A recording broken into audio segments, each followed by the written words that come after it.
Bonjour, Interaction, bonjour. Bienvenue pour cette émission qui est à la fois une émission et le comité de gestion du fonds Interaction, fonds auquel vous pouvez souscrire. Je pense que les coordonnées, le code ISIN comme on dit, apparaissent sur le bas de l'écran. Je suis avec Agnès Delors, notre gérante. Bonjour Agnès. Et Paul Forer, notre stratège, on va dire. Bonjour. Nous commençons avec les tendances.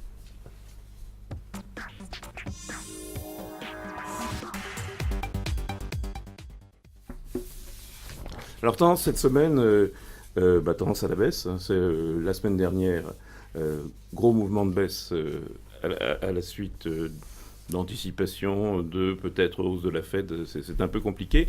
Beaucoup de statistiques mitigées quand même, Paul, cette semaine. On a l'impression que quand l'économie américaine repart, c'est une bonne et une mauvaise nouvelle à la fois, et inversement. En fait, on a eu beaucoup de chiffres qui ont été assez décevants du côté de l'industrie. Et ça a été vrai aux États-Unis, ça a été vrai en Europe. Il y a un ralentissement du côté de l'automobile, en fait. Aux États-Unis. Aux États-Unis. Ça a été acté par les entreprises qui sont partie prenante. Il y a aussi eu, et ça a été un peu la surprise de ces derniers temps, des chiffres qui sont arrivés sur les services qui sont moins bons. Donc en fait, finalement, on se dit que la hausse des taux que l'on attend toujours pour d'ici la fin de l'année aux États-Unis pourrait être reportée à la prochaine Oui, on a bien l'impression que de toute façon, ça risque d'être plutôt en décembre après les élections présidentielles. Voilà. On va y revenir. C'est un peu ce qu'on avait dit. Oui, c'est ce qu'on avait dit. Et le focus va donc se porter sur les plots, c'est-à-dire les points d'anticipation pour voir en fait quel va être le scénario sur 2017. Alors Agnès, cette semaine, les indices ont baissé. Hein. Les européennes baissent de à peu près 3%, un peu moins au Japon, avec en revanche une bourse américaine qui se tient bien, portée par la plus grande capitalisation mondiale, par les 12,5% de hausse d'Apple. C'est extraordinaire. Oui, tout à fait. Mais comme on disait depuis un certain temps, on disait que ce marché doit corriger, puisqu'il avait pris pratiquement 5% cet été. Donc voilà, et il ne faut pas oublier que New York, ce soir, c'est les 4 sorcières. Ça devient très technique. C'est le rendez-vous de tout un tas d'options trimestrielles. Et comme on disait, il suffit, si New York casse les 18 000 points, je pense qu'il risque d'y avoir, ou les 17 965, il y aura une accélération un peu plus violente sur ces marchés. Alors on va regarder les variations dont justement du CAC, hein, les valeurs du CAC cette semaine, et assez paradoxalement, si j'ose dire, Valeo, une valeur automobile, est en tête. D'une manière générale, des industriels, hein, Valeo, Air Liquide, Solvay, Peugeot, Sodexo. Et à l'inverse, on y reviendra, Total et Sanofi, donc les deux leaders du marché, pour des raisons différentes, mais aussi fondamentales l'une et l'autre d'ailleurs. Oui, bien sûr, c'est les deux gros poids de l'indice également. Donc quand le marché baisse, on appuie là-dessus. Mais après, Total, je pense que c'est toujours les craintes, notamment avec la baisse de plus de 4% du Brent cette semaine, donc, qui joue là-dessus. Et donc... Sanofi, c'est un titre qui est très discuté. On en a eu, on en a plus. Donc, on en a toujours. On en a encore un peu, oui, mais tout à fait. On verra la performance. Le fait d'en avoir moins, comme du Total, ça permet de regarder les choses d'un peu loin. Alors, juste un tout petit mot du pétrole, très très rapidement, Paul. Oui, on est entre 45 et 50 $ le baril. Un coup, on a une statistique où on dit que les stocks de brut baissent, mais que les stocks d'essence montent. On n'y comprend pas grand-chose. Globalement, je crois que ce qu'il faut retenir, c'est qu'il y a les aléas géopolitiques, les réunions qui vont influer. Finalement, on est dans un monde où le pétrole sera moins cher qu'il n'a été. Il sera moins cher. Et il ne sera pas nécessairement trop bas, ce qui avait fait peur en février. Voilà. Alors le fait de la semaine, juste un mot quand même, tension obligataire. Alors ça paraît effectivement extraordinaire de dire qu'il y a des tensions obligataires parce que le 10 ans allemand se retrouve à 0,03. Mais comme il était négatif de presque 0,1% de plus, le taux français gagne aussi 0,1% dans la semaine. Qu'est-ce qui se passe ? Est-ce que c'est la fin des taux négatifs ? Parce que c'est un symbole que le taux allemand soit redevenu positif, même si c'est 0,03. Non, je ne pense pas que ce soit le symbole de la fin des taux négatifs. Et d'ailleurs, je pense que la partie la plus importante, c'est les taux d'intérêt réels qui doivent rester négatifs. Ça devrait d'ailleurs être plutôt bon pour les établissements bancaires, si justement c'était la fin des taux négatifs. Et ça n'a pas été nécessairement le cas cette semaine. Donc c'est plutôt des éléments techniques, des réactions assez épidermiques. Il y a eu un certain nombre d'émissions, des jeux sur les spreads de taux. On va y revenir, mais on a l'impression que les banques centrales cherchent à redonner une hiérarchie, la pontification, comme disaient les spécialistes, mais et donc ils jouent en baissant le court terme, mais ils espèrent que le long terme monte un tout petit peu, même s'il ne monte pas beaucoup. Ça va être la politique de la Banque du Japon qu'on attend notamment, c'est surtout ça. La Banque du Japon a annoncé qu'elle allait se focaliser sur les taux négatifs davantage que sur les rachats d'actions. Il faut dire qu'ils vont finir par posséder la totalité du pays dans la Banque centrale. Bien, alors nous passons à la macroéconomie.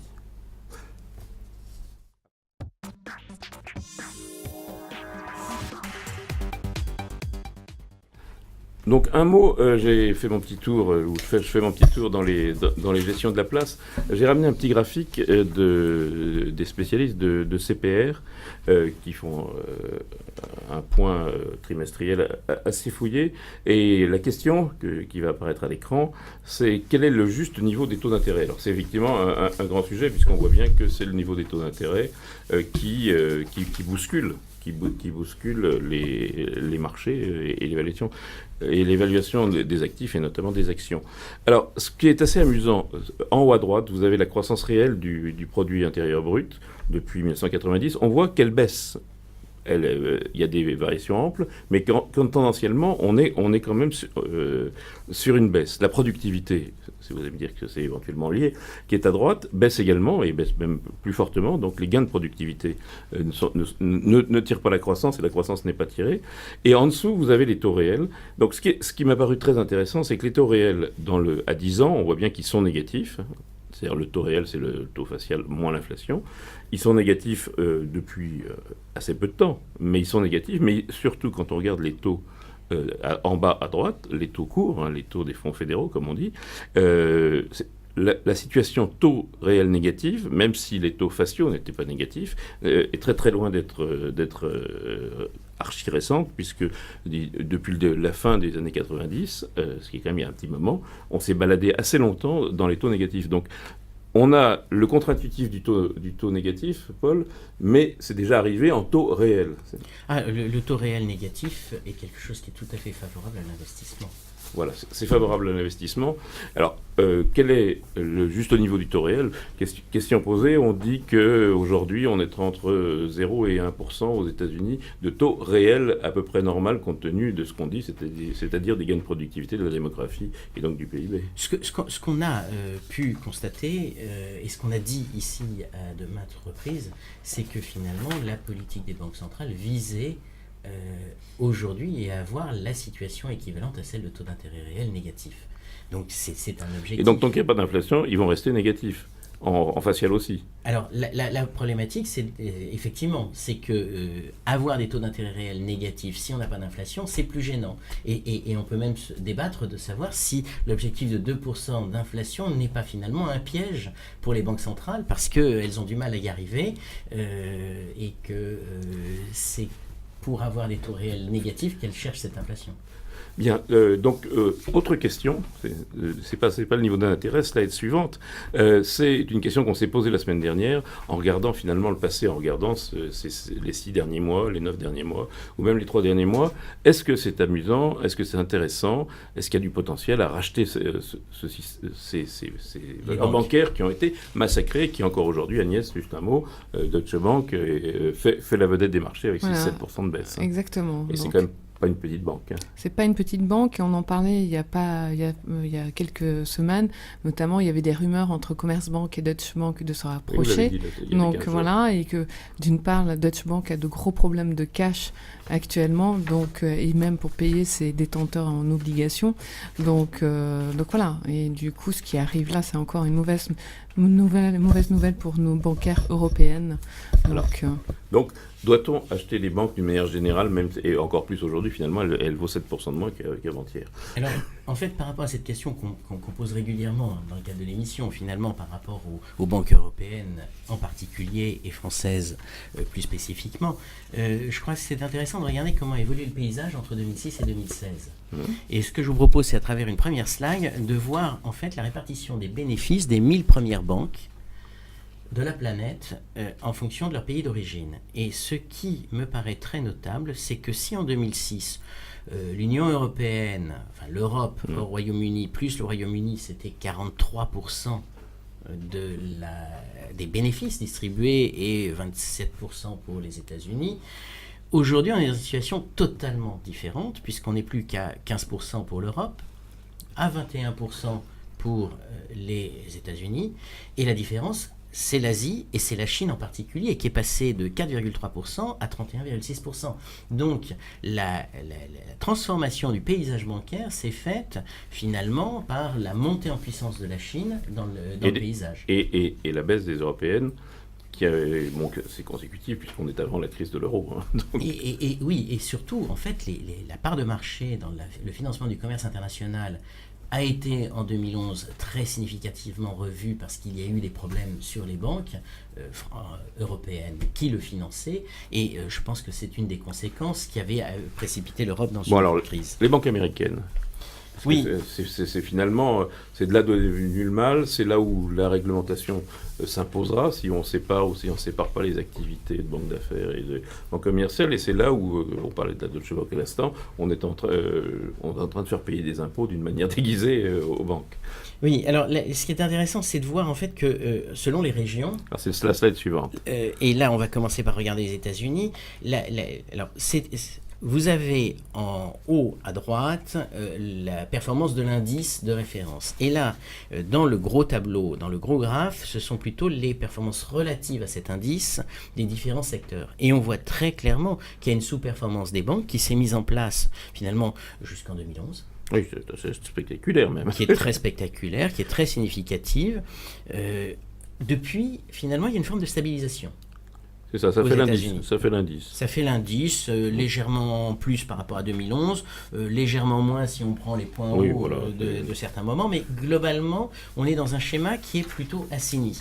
Alors que si on regarde l'Europe, c'est la slide suivante, on voit que la situation est très différente, et la sous-performance des banques, elle continue.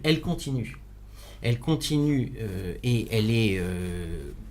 vraiment quelque chose qui s'est mis en place dans un premier temps jusqu'en 2012, qui s'est un petit peu calmé pendant la période de remontée, de stabilisation de l'euro et du dollar, et derrière on est reparti avec un schéma qui lui-même est négatif. Alors justement, pourquoi ? Parce que là vous posez la question, c'est écrit sur la slide, est-ce que les banques européennes ont encore besoin d'être sauvées et que, à l'inverse, les banques américaines sont déjà sauvées? C'est-à-dire, est-ce que le boulot de provision, de recapitalisation a été fait d'un côté et pas de l'autre? Alors, je crois clairement que, même ce qu'a dit M. Draghi en février en disant qu'il fallait sauver le système bancaire parce qu'il finance 80% de l'économie, c'est quelque chose qui reste encore à faire dans certains pays.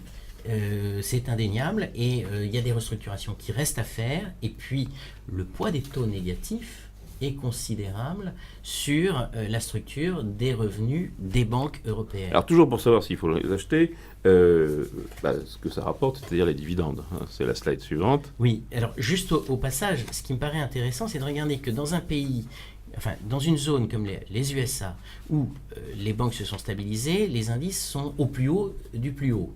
Alors que si on reprend dans le graphe sur l'Europe, on s'aperçoit qu'aujourd'hui, l'indice est en dessous des niveaux hauts qu'il avait atteints en 2000 et en 2008. Très largement. Ceci explique peut-être cela, d'ailleurs. Alors, les dividendes, au niveau mondial, finalement, les dividendes payés par la finance, c'est quand même des sommes très très importantes. C'est 102,8 milliards de dollars. Par rapport à 2009, qui était une année un peu particulière, où il n'y en avait que 44,9. Et on voit cependant que 102 milliards sur 421 milliards distribués, c'est presque le quart des dividendes distribués. Donc les banques au niveau mondial continuent de contribuer de façon très importante à la distribution, à la distribution de dividendes et à la performance. Et elles font des bénéfices. Elles font des bénéfices, sinon elles ne distribueraient pas. Voilà. Et donc, la problématique, c'est la dernière slide. Ça se traduit par des capitalisations boursières, aujourd'hui, qui sont très différentes. Et on reboucle sur la remarque que je faisais sur le niveau des taux, sur le niveau des indices par rapport au niveau auquel ils étaient en 2007-2008. Eh bien, on a aujourd'hui un cas un peu particulier qui est JP Morgan, dont la capitalisation boursière a augmenté. Sinon, ensuite, on a en orange tout un ensemble de banques qui ont vu leur capitalisation boursière à peu près légèrement moins de la moitié. Ou plus exactement, elles sont légèrement au-dessus de la moitié de ce qu'elles étaient en 2009. Et il y a des cas un petit peu plus particuliers qui sont bien en dessous. Alors, il y a Morgan Stanley, il y a Crédit Suisse. Et ce qui me paraît intéressant, c'est de regarder Deutsche Bank et Unicredit, parce qu'effectivement, on a deux situations qui sont plutôt très négativement perçues par le marché. Et donc, finalement, je crois que la problématique aujourd'hui, c'est qu'il y a un besoin de concentration et un besoin de restructuration et de traiter le problème des créances douteuses en Allemagne et en Italie. En Allemagne et en Italie, donc dernier point, est-ce que c'est possible? On dit qu'Allemagne plus Italie, on n'est pas loin de 100 milliards quand même d'euros à remettre dans la machine. Alors, pour l'Italie... Oui, un petit 40, et pour l'Allemagne, un petit 60 L'affaire peut se traiter en Italie sans trop de problèmes, et c'est celle... il suffit d'une volonté politique, il suffit d'un paysage. Donc, ceci étant, le sujet qui est récurrent, que l'on met tout le temps en avant, en disant les banques italiennes sont dans une situation catastrophique, c'est traitable. Le point très important, c'est que s'il y a défaut des banques, alors le retail, c'est-à-dire le client privé, va être affecté, et c'est pour ça que j'ai pointé sur des chiffres de 31 milliards de dettes subordonnées détenues par du retail. C'est pour ça que c'est l'État qui va payer. Mais l'État ne peut pas payer dans le cadre des accords qui... Donc oui, c'est ça veut plutôt dire on va donc changer les accords. Où on va organiser les choses, il faut aller rapidement. C'est surtout ça, je crois, qui est important. Et le fait que l'Allemagne arrive dernier derrière, point, c'est un autre sujet. On achète les banques, Niès? Je pense pas. Je ne pense pas non plus, je vous suis. Alors, rapidement, les indicateurs de la semaine, avec deux indicateurs qui baissent. Hein. Il y en a un qui passe dans le rouge, qui est le stress de refinancement, et un qui passe de vert à l'orange, qui est la version. C'est la version risque, effectivement. Voilà. On a vu une hausse de ces indices de la peur qui sont liés, en fait, à l'incertitude sur ce que va faire la Réserve fédérale. Nous avions pointé la semaine dernière la volatilité. On disait qu'elle était particulièrement basse, que ça nous troublait un peu et que ça pouvait générer des réactions. Donc elle s'est réveillée. On les a. Alors juste le stress de refinancement, c'est le graphe que vous nous avez montré. Donc là, c'est violent, puisqu'on passe au rouge. Tout à fait. En fait, c'est vraiment des situations... c'est toute cette problématique autour de la Banque centrale, tout ce jeu politique autour de la Banque centrale qui certainement participe à créer une forme d'insécurité et de trouble qui est de nature, s'il y a des accidents, effectivement, à les amplifier. C'est ce point qui est important. Mais pour le moment, il n'y en a pas.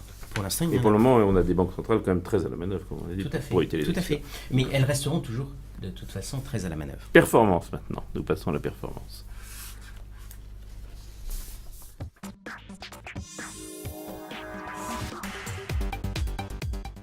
Cette semaine, on va la voir très rapidement sur l'écran.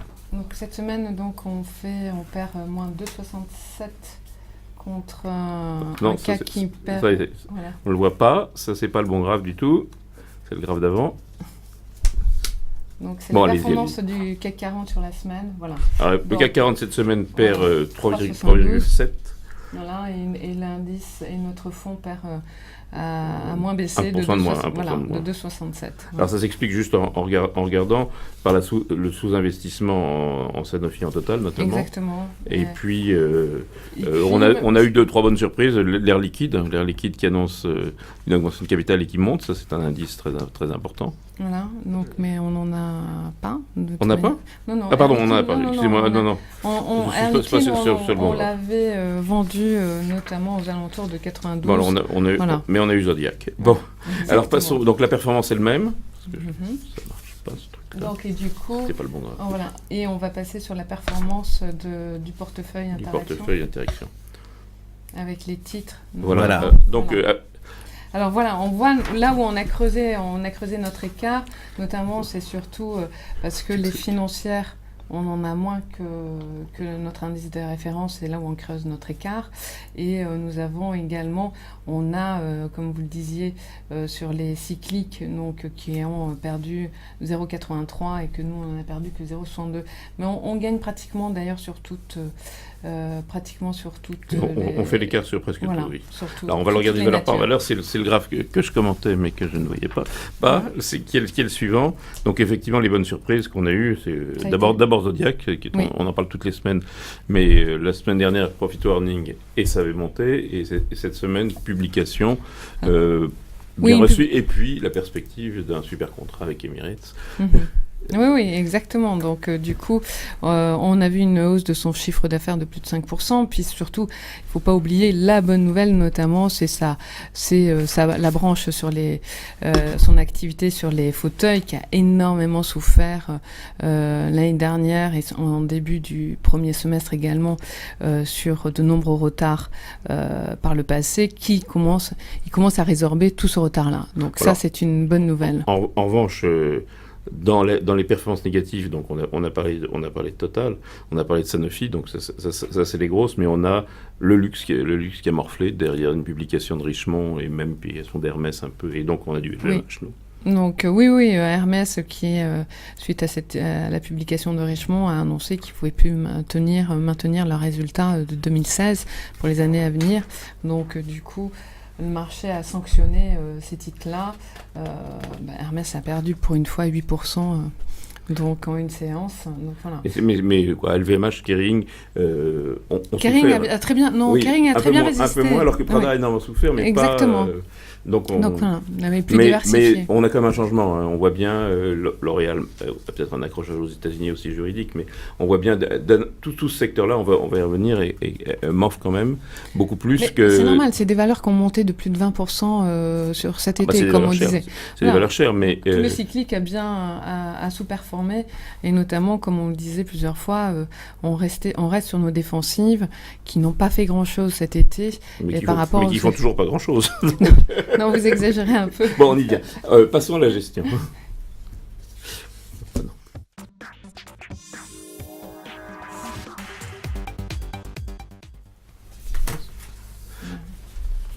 Donc la gestion, et on commence avec les arbitrages réalisés depuis la semaine dernière, ou décidés la semaine dernière, qu'on va voir. Donc, on sort de l'électricité. Oui, alors on est sorti de notre dossier EDF, c'est-à-dire on a profité quand même par rapport à son parcours chaotique, mais sur le rebond quand même, elle avait fait un joli rebond cet été, donc ça a réduit, si vous voulez, un peu nos pertes. C'est un dossier très compliqué, voilà ce qu'on va dire. Donc du coup, on est sorti de tout le secteur. Et d'Engie, donc Engie également, qui est le même secteur. Qui était un poids lourd et qui, au bout d'un moment... c'est des secteurs de services à l'industrie, mais qui n'offrent aucun levier sur l'investissement. C'est ça le problème. Mais c'est surtout, on s'est rendu compte que malgré les hausses du gaz, les augmentations de gaz n'ont pas de reporté pour l'instant sur Engie. Et puis, on passe à une autre histoire. En revanche, on a augmenté notre présence via Veolia dans les services aux collectivités, puisqu'on a déjà de l'Iberdrola. Oui, alors, je sais que vous n'êtes pas très favorable. Veolia, à ce concept-là en général, je pense que ce concept-là, et pourtant, Veolia c'est un concept qui a été très très bon, et Veolia, c'est des super, ils gèrent, et ils font des gains de gestion, mais je pense qu'aujourd'hui, il faut aller chercher des chiffres d'affaires, donc plutôt, c'est pas pour ça que Veolia, Non, mais Veolia, on oublie, il y a une résilience sur les marges, et ça, c'est notre driver, notamment, et ils sont en train de se développer. Il y a marge, je suis d'accord, il y a résilience sur les marges, il y a très bonne gestion, mais il n'y a pas d'effet de levier sur ce qui se passe en ce moment, c'est-à-dire l'augmentation qui va être très importante des budgets d'investissement. Mais je pense qu'ils vont chercher du développement à l'international, on vient de le voir. C'est en Europe qu'on va l'avoir et aux États-Unis qu'on va avoir cette croissance. Mais bien sûr, il y a un plan d'économie de coûts qui est énorme. Très bien gérée, voilà. Ce que je pense, c'est qu'elle n'offre pas le levier sur la conjoncture mondiale, c'est tout. Mais elle est très bien. Je ne suis pas tout à fait d'accord avec vous, parce que maintenant, comme on a vu, comme Paul le rappeler, à force d'injecter des liquidités, la planche à billets ne délivre pas de la croissance dans notre économie mondiale. Ça ne va pas être la planche à billets, ça non, va être les budgets publics. Mais maintenant, c'est-à-dire enfin, parce que... Aujourd'hui, dans le débat, on va 5% de déficit, ça va être considéré comme très normal, notamment en Europe. Mais bien sûr, parce qu'avec... Moi, je mettrais un bémol. Je pense qu'il est intéressant de regarder, on n'en a pas parlé au début, le plan Juncker. Il va doubler de taille. Mais surtout qu'ils n'ont rien fait, c'était promis il y a plusieurs mois et rien n'a été fait surtout. C'est ça. Rien n'a été fait, pas tout à fait. Il y a des choses qui ont avancé depuis, mais c'est pour faire écho aussi à ce qu'on a dit début août dans l'émission où on parlait du projet présenté par Hillary Clinton aux États-Unis. Et on voit bien qu'en fait, on est en train de voir naître une autre façon de financer les infrastructures. Une partie par le biais de financement traditionnel ou de garanties apportées dans des banques spécialisées, et une partie qui fait appel à l'épargne publique et qui va délivrer un c'est-à-dire que rendement significatif. L'épargne publique, elle est formidable, puisqu'à partir du moment où les banques centrales achètent les obligations d'État, il faut bien qu'elle aille quelque part, surtout en Europe. Bon, toujours est-il qu'on a du Veolia et de l'Iberdrola. Donc voilà. Donc on va regarder le portefeuille et puis on va passer à la gestion en regardant justement le portefeuille lui-même. Non. Pas ça du tout. Voilà. On passe à la gestion, mais c'est pas. Donc on passe à la gestion. Alors. Oui, d'autre part, juste pour la gestion également, on a continué à alléger notamment notre indice, l'Elixor CAC. Donc, une petite remarque, donc on a, si vous voulez, fin de la semaine dernière, on a augmenté quand même notre poids de liquidité, parce que comme on le disait depuis un certain temps, on s'attendait à une correction du marché, donc on a augmenté notre poids de liquidité de 4%. Voilà, donc ça nous donne des marges. Voilà, ça nous donne des marges. Des marges de manœuvre. Voilà. Alors, quand on regarde les évolutions, notamment de la semaine, et même du mois surtout, on voit, la question c'est le cycle par rapport aux valeurs internationales, encore une fois, Hermès, LVMH, Danone, c'est un mauvais mood. Hein. Danone, on révise en baisse la croissance dans l'eau, on révise la croissance dans plein de choses. Et à l'inverse, on a du Lafarge, que vous aimez bien, je sais même plus que moi, ou du Hermès, ou de l'Air Liquide qu'on retrouve en haut. Donc, Arkema, etc. Donc, est-ce que, finalement, il vaut mieux être quand même sur plus de l'industriel que les grandes valeurs internationales qui, comme vous dites, sont chères. C'est ça aussi le problème, c'est que L'Oréal, pourquoi L'Oréal se casse la figure un peu, c'est parce que c'est très cher, c'est surtout pour ça. Oui, mais c'est surtout, on cherche de plus en plus notamment sur l'industrie, et on cherche surtout toutes les sociétés industrielles qui cherchent notamment à racheter des sociétés, des fusions, futures fusions, futures acquisitions, et qui ont énormément de cash, et notamment on le voit surtout au travers, il n'y a pas que les industriels, mais c'est surtout dans le secteur des technologies. Donc, et ça, c'est depuis 2014, elles ont su prendre le virage, notamment, on le voit au travers d'Alten, Atos, donc, et Altran. Donc, c'est des boîtes qu'on a. Non, mais on est très présent dans ce secteur, qui est le secteur qui, en plus, sert les gains de productivité.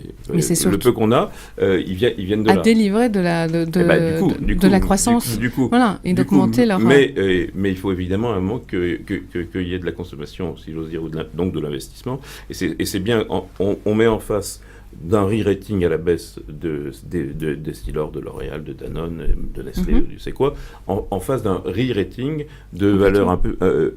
y compris Lafarge, donc des super cycliques. Hein, oui, mais... Et donc, on a un basculement des portefeuilles, des performances, en tout cas, c'est ce qu'on note. Hein, c'est la question que je poserais. Voilà. Oui, mais on le voit notamment parce qu'on c'est un peu tout ce qui est des secteurs qui étaient oubliés, qui a été fortement pénalisé, notamment le secteur de la construction. On voit aussi le secteur de l'automobile. Donc, indirectement, nous, par nos titres, que notamment Infineon, qui est très exposé dans l'activité équipement automobile. On a deux. On a Michelin. Hein, exactement. On n'est pas absent. On n'est pas sur le super levier, mais on n'est pas absent. Voilà, ces deux secteurs qui ont été pendant les 4 dernières années, qui ont été bien massacrés et avec plus de budget et plutôt ça a été des restrictions de coûts.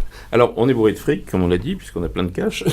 Donc, premièrement, rapidement, donc L'Air Liquide, encore une fois, on n'en a plus, mais il y a une indication, c'est quand on fait mais quand on fait une augmentation de capital pour faire une croissance externe aujourd'hui et qu'on monte, c'est que les gens achètent ce truc-là. Alors ce qui est vrai, c'est que Air Liquide a aussi bénéficié des problèmes de son concurrent qui est Linde. Donc c'est peut-être un peu différent. Donc grosse opération sur Bayer quand même, c'est dans l'actualité de la semaine. Oui. C'est la plus grosse. Elle se fera pas. On verra bien. Le marché n'a pas l'air totalement croire que Bayer pourra acheter Monsanto. Mais ils rachètent de toute manière, c'est un prix très très cher, oui, donc ils payent très cher. Et donc là-dessus, je pense que Bayer paye cher, notamment pour s'assurer quand même le quart du marché mondial des semences, et c'est-à-dire on va être dans un environnement trop concentré ou plus de concurrence. C'est pour ça qu'est-ce que ça se fera, on n'en sait rien. Alors Safran, on n'en a pas, mais Safran, pardon. On en a. Donc annonce la vente de la fameuse filiale Morpho. Exactement, mais c'est la politique de Safran de toute manière depuis 2-3 ans où ils ont annoncé. Et donc on va y arriver. De céder des filiales. C'est entre 2 milliards et 2,5 milliards d'euros. Donc ils le vendent à un bon moment et je pense qu'ils vendent à un très bon prix. On a parlé du luxe, donc le profit. Et derrière, pour revenir sur Safran, on se pose toujours des questions sur Zodiac. Si Safran va racheter. C'est sûr mais ils l'ont loupé, je pense. Là, je pense que Zodiac, c'est pas fini l'histoire. Va beaucoup monter. Moi, comme vous savez, mais l'histoire n'est pas finie. Qui veut prendre 30 ou 40% dans l'année. Safran a besoin de faire de liquidité. L'histoire n'est pas finie. Donc entre Safran et Zodiac. Mais il va falloir qu'ils le payent terriblement cher, c'est ça leur problème. Je sais pas, on verra bien. Donc, juste, on a dit un mot du luxe, l'alerte sur les bénéfices de Richemont, elle est vraie, puisque c'est 45% de révision à la baisse des bénéfices, Prada, moins 15% de chiffre d'affaires, on voit vraiment, il y a quand même un changement de signe chez les nouveaux riches des pays sous-développés. Mais c'est surtout, on le disait déjà, les touristes, donc les attentats ont fortement pénalisé nos touristes en Europe, qui étaient vraiment friands de ces produits-là. Donc voilà, et du coup, et puis on est sur une politique aussi de nettoyage en Chine, notamment des cadeaux. Oui. Voilà. Mais dans le même temps, on voit qu'il y a des gens qui ont un mix qui est meilleur. L'exemple, c'est Pernod Ricard et Rémy Cointreau qui, grâce à la clientèle moyen-orientale et américaine et européenne, arrivent à. Oui, mais c'est pas encore ça, parce qu'ils souffrent encore sur leur produits phares. Donc c'est pas sur les produits à forte marge. Oui, exactement, ils souffrent. C'était ça la Chine. C'était donc exactement. Bon, alors moi j'aime bien regarder toutes les révisions des analystes. On est dans l'industrie. Siemens, on en a, Agnès? Oui, on en a. On est très contents. Donc, et du coup, il est question qu'ils vendent notamment, c'est la partie, la branche santé, notamment de Siemens, qui a. Donc, ça est devenu accessoire. Voilà, et qui est quand même le numéro mondial de l'imagerie médicale. Cette division va se relancer dans tout ce qui est fusion et acquisition et qui est mal valorisé au sein de la structure de Siemens. Donc c'est une bonne chose. Donc et on en a deux et quelques. Oui, entre Siemens et Alstom, je sais que je préfère Alstom, mais entre Siemens et Alstom, on est quand même sur ce secteur. Hein. Oui, tout à fait. C'est un secteur d'investissement. C'est bien évident, Alstom a fait l'actualité, mais c'est un débat politique et un peu incompréhensible et neutre pour l'action. Hein. Non, oui, aucun impact sur l'action. Il y a eu un impact positif, notamment puisque il y a 15 jours sur l'annonce, c'est vrai que de Belfort, parce que je dirais pour Alstom, c'est un coût et c'est une politique qui se lance dans une politique de restructuration et de réduction de coûts, et c'était quelque chose qui pénalise énormément aussi Alstom. Alors, un mot, on parlait des investissements, la Fédération du bâtiment a relevé à la hausse ses estimations, on s'en doutait un peu d'ailleurs. Oui. Il y a quelque chose à gagner là-dedans, alors on en a on en a pas mal, on a notamment Bouygues aussi. On a Bouygues et Eiffage, je sais pas. Bouygues, Eiffage, et indirectement on a du Nexity sur les logements, donc qui a très bien délivré depuis le début de l'année. Et donc, mais c'est-à-dire c'est un secteur qui est encore en souffrance parce que le bâtiment a encore perdu des emplois depuis le premier semestre. Mais alors il y a une période électorale. On a l'impression qu'on touche, oui. Voilà. Donc, mais comme on le disait depuis un an, c'est un secteur où on a énormément investi, qui est qui est fort représenté dans notre fonds et qui commence à bien délivrer. Mais l'histoire n'est pas finie. Notamment, je pense à Bouygues, qui n'a pas délivré actuellement parce qu'on juge Bouygues comme par Bouygues Télécom, mais Bouygues, c'est Colas. Donc voilà. Il y a de la route. Voilà. Il y a de la route. Alors, j'avais posé déjà la semaine dernière la question, et je vois que vous avez un peu réfléchi dessus. Ingenico, à quel moment il faut le rattraper? Moi, autant je suis réservé sur Gemalto, autant je pense qu'Ingenico a été sanctionné de manière un peu excessive sur le marché, mais effectivement, c'est quel jour on le rattrape. Oui, dans ce secteur-là, on a par ailleurs un investissement. Voilà, et j'avais travaillé sur ce secteur-là parce que j'avais fait une étude et je l'avais présentée à cette émission en décembre 2015, et notamment en disant que le secteur des paiements électroniques était en forte croissance. On avait de l'Ingenico et on a vendu ce titre-là, notamment fin de l'année dernière. Parce qu'il était cher. Cher, ce qu'on disait. Donc 10% de croissance. Donc dans les terminaux de paiement, on attendait cette croissance-là en 2016. Et à l'époque, Ingenico se traitait à 115 €. Et donc le titre avait fait une très très belle performance. Donc on était devenus neutres sur ce titre-là et on l'a arbitré notamment par Wirecard, donc qui est quand même une société de paiement. Donc et elle a eu une certaine volatilité, notamment sur des rumeurs de fonds, sur sa trésorerie. Mais du coup, on n'y a pas fait attention. Et au contraire, sur sa forte baisse, on est revenu sur ce titre-là aux alentours de 38. Et c'est surtout, pour revenir sur Ingenico, je pense que elle a deux pays qui sont mal engagés sur deux pays et qui pèsent énormément dans leur chiffre d'affaires, c'est le Brésil et les États-Unis. Et notamment, ce qui se passe aux États-Unis, c'est l'impact notamment des petits commerçants aux États-Unis, qui représentent 50% d'un futur potentiel clientèle d'Ingenico ou de Verifone, et notamment lorsqu'il y a eu l'annonce d'un allègement jusqu'en 2018 de la réglementation, donc des impayés pour les petits commerçants, donc ils vont pas chercher à s'équiper très rapidement de la carte à puce. Voilà, donc le fort... Non, mais c'est sûr que les États-Unis sont en retard de 15 ans sur nos pays à nous, et notamment mais ça représente 10% du chiffre d'affaires quand même d'Ingenico, donc qui n'est pas négligeable. Je veux dire, ça ne représente que 10, et la sanction a été, à mon avis, amplifiée. Je ne pense pas, parce que ces 10% étaient avec un effet de levier très important pour Ingenico, et notamment, je dirais, il y a aussi 5% du chiffre d'affaires qui se réalise au Brésil, donc je dirais, il y a encore quelques problèmes. Oui, mais on est par ailleurs dans un monde où, notamment la Banque Centrale Européenne, peut-être pas la Fed, veut supprimer le cash. Hein. Et donc on est sur un secteur à forte croissance longue. Oui, mais Wirecard, lui, c'est les pays émergents. Donc voilà. Oui, donc... c'est moins de marge. Hein. Moi, je pense qu'Ingenico est beaucoup plus beau. Mais on va la surveiller. Mais je pense qu'à 79 €, alors, il faudrait est-ce qu'on fait quelque chose cette semaine? Parce qu'on est quand même bourré de cash. Et on est bourré de cash. Et on voit pas très très bien pourquoi ça monterait peut-être pas beaucoup, mais on voit pas très très bien pourquoi tout ça s'écroulerait non plus. Donc, si on est bourré de cash et qu'on n'est pas, et il faut essayer de trouver les secteurs, parce que même dans les marchés qui s'enflattent, il y a des secteurs qui montent. Oui, donc pour en revenir, on a notamment pas assez, je pense, d'Infineon. Donc si le marché se mettait à corriger un peu plus, alors, sur des niveaux... d'Infineon, parce que c'est pas les valeurs les plus connues du monde. Voilà, Infineon, c'est un fabricant semi-conducteurs. Donc c'est surtout, il fabrique des composants automobiles et industriels, comme je vous le disais. Et c'est dans le secteur automobile, c'est toutes les cartes à puce, notamment pour vos smartphones. Et donc on parle notamment de la voiture autonome. Voilà, je cherchais le mot. Il y en a qui roulent déjà. Donc, exactement. Même des camions qui roulent exactement, dans les usines. Donc, du coup, et puis, donc, ça représente plus de 40% de son chiffre d'affaires sur les produits de télécommunications. Et du coup, donc, il y a une...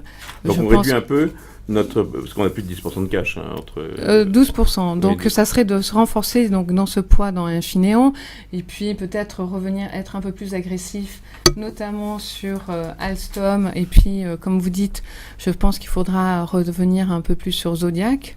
Oui, voilà. Alstom et Zodiac, c'est on les a, ça se passe pas trop mal, donc Voilà. autant renforcer celles qu'on a déjà. Quoi, ça, et une que je mettrais, qu'on met en surveillance, c'est peut-être revenir sur Kering. Voilà. Donc, Kering, on a une surperformance du secteur, mais on a une surperformance dans un secteur qui souffre. Voilà, exactement. C'est ça qui est... Dans les idées... C'est-à-dire Kering profite du fait que c'est quand même moins luxueux qu'LVMH, plus et bien sûr beaucoup moins luxueux diversifié, qu'Hermès. Donc avoir été pas tout en haut du haut de gamme, c'était pénalisant et ça l'est moins aujourd'hui. Oui, surtout qu'ils ont su renverser la tendance avec Gucci. Mais on a le risque d'avoir... le secteur qui se fait arbitrer, donc c'est à surveiller. Comme voilà. Mais s'il corrige un peu plus, oui, d'en profiter. Très bien, ce sera le mot de la fin. Paul, merci. Agnès, merci. Rendez-vous la semaine prochaine. Merci.